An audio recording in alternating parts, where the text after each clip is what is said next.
আসসালামু আলাইকুম। সবাই কেমন আছেন? কাছে কিংবা দূরে যে যেখান থেকে আমার ভিডিওটা দেখবেন, একটা লাইক দিয়ে দেখবেন। আশা করি ভালো লাগবে। এই জিনিসটা হলো বড় রুই মাছের লেজ।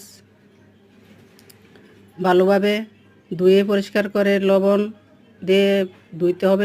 ধুয়ে পরিষ্কার করে তেলে লবণ হলুদ মাখায়া তেলে ভাজা, তারপরে কাটা বেছে নিতে হবে।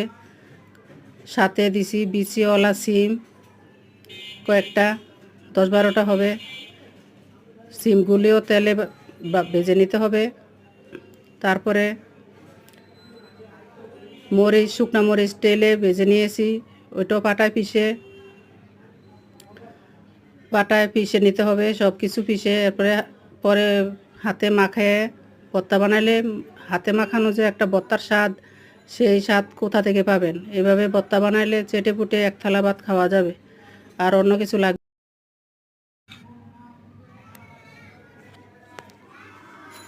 এখানে বিদায় নিলাম। সবাই ভালো থাকবেন। আমার চ্যানেলটা যাতে অগ্রসর হয় দোয়া করবেন। আমিও আপনাদের জন্য দোয়া করি। আপনারাও ভালো থাকবেন।